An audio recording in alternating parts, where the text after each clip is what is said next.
Hello guys, in the last episode we prepared our gear for the camping, two-night camping at the Dry Tortugas National Park or Fort Jefferson.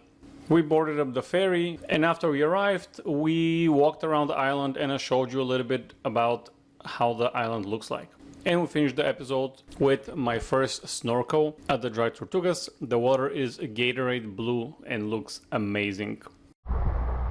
Alright, well, as you saw, not a lot of visibility, maybe 10 feet. Alright, just when I was going out, we saw something that I've never seen before. This, ladies and gentlemen, is a queen conch. It feeds by browsing for plants and algal material growing in the seagrass bed and scavenging for decaying plant matter. And yes, the species has a large and powerful foot. As you can see, this pinkish orangey thing, that's how it actually walks. Historically, Native Americans and indigenous Caribbean people used parts of the shell to create various tools. In this episode, I'm going to have my first night in an extremely remote location. I think it's the most remote location I've ever been. We are 9 people camping and 4 people staff, and the whole island 70 miles away from civilization. I'm also going to tell you a lot about the structure of Fort Jefferson. Why was it built? When was it built? And did it ever see combat? I hope you enjoyed the videos I'm making for you guys. If you do, hit the like and sub. Let's go. Good morning from Dry Tortugas.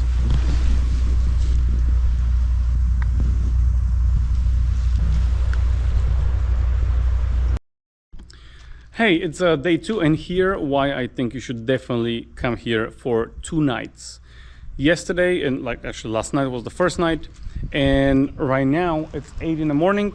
The first people, maybe you hear them, the first people with the airplane come, but I'm already almost halfway through the inside of the fort and I have it all by myself. There's no one else here.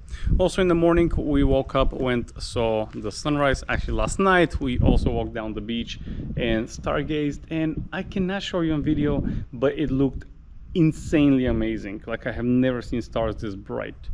Today I'm in no rush. Most of the other gang were here for one night and they brought a lot of stuff, like twice as much as me, maybe more. They actually are busy packing because 10:30 they have to have everything packed and on the dock. After that, until 2 o'clock, they're free to roam, but they're roaming with 180 other people. So all I'm saying is, when the people come here, like from the boat, I'll be already done with my tour. I'm gonna go on the boat and get a couple of beers. Instead of bringing beers here, I can they're like $3. And then when they leave tonight, I can go and snorkel. I have everything for myself. So I definitely think 2 nights is the way to go. And if you're concerned about food and water, I got 10 liters, which is like 2.5 gallons. I am not even half of my tank. So I think 3 gallons is enough. And also on the boat, they do have freshwater showers on the boat. So when the boat comes here, and the boat comes every day, you can literally go on the boat, take a shower, go grab a beer. They also sell some sandwiches. If people on the boat did not eat all of them, they sell it to the campers. But food is not really a big problem, so you can maybe make 3 nights camping out here. But it has a lot of mosquitoes. Get a repellent. I had 2 repellents and both of them I forgot. I don't know where I forgot them, but they're not with me. All right, let me continue with my tour before all the people from the airplanes start coming my way. Dry Tortugas National Park is an American national park located about 68 miles west of Key West in the Gulf of Mexico in the United States. The park is noted for abundant sea life, tropical bird breeding grounds, colorful coral reefs, and shipwrecks and sunken treasures. Yes, some are still there waiting to be discovered. The park's centerpiece is Fort Jefferson, a massive but unfinished coastal fortress. Fort Jefferson is the largest brick masonry structure in the Western Hemisphere, composed of more than 16 million bricks. The park is accessible only by seaplane, which cost about $500, or a boat, which cost about $220, and has averaged about 63,000 visitors annually, which makes it the least visited national park in the United States. So book in advance. As you know, I waited 2 years to be here. Activities include snorkeling, picnicking, birdwatching, camping, scuba diving, saltwater fishing, and kayaking. Overnight camping is limited to 10 primitive campsites at the Garden Key compound located just south of North Jefferson, which is we are right now. Now, let's talk about the park. The park area looks like this and is more than 99% water and includes Loggerhead Key, Garden Key, Bush Key, Long Key, Middle Key, East Key, and Hospital Key. Fun fact about Hospital Key, as you might have guessed it used to be used as a hospital, or should I say, they just exiled the sick workers and prisoners there, including Dr. Mudd. Yes, Dry Tortuga was used as a prison as well, and Dr. Mudd was imprisoned here for conspiracy with 3 others until the early 1869. He was the doctor who treated John Wilkes Booth, you know, the guy who killed Lincoln. But why is this remote island so important that someone built an insanely big fort? Well, I'll tell you why. For starters, this is one of the only islands with a deep enough harbor so ships can stop for supplies. Then we have food, hence where the name comes from, Tortuga. When you're many days in the open sea with nothing else than fish, then turtle meat sounds pretty amazing. The first European to see the dry tortugas was Juan Ponce de León, who visited on June in 1513 and caught about 160 turtles. I don't know who counted those. But he gave the name Dry Tortugas. Dry, owing to the absence of surface fresh water on the island. The name is the second oldest surviving European place name in the US. The island proved to be an important passageway and served as an excellent navigational marker.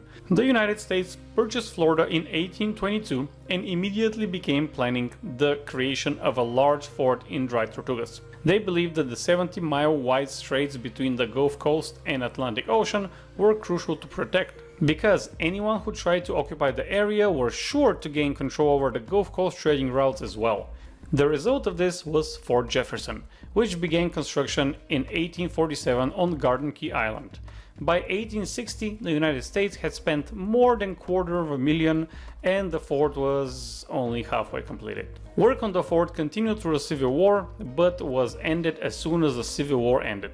The fort is one of the largest 19th century American masonry forts, even incomplete. Big enough for 1,500 people and 450 cannons, the fort has 6 plain-to-see sides, a moat and walls thicker than most humans are tall.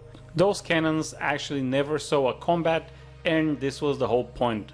Build something so powerful that no one would dare to even think of attacking it. There are many more facts that you can read, but I just cannot fit everything in a short videos like this.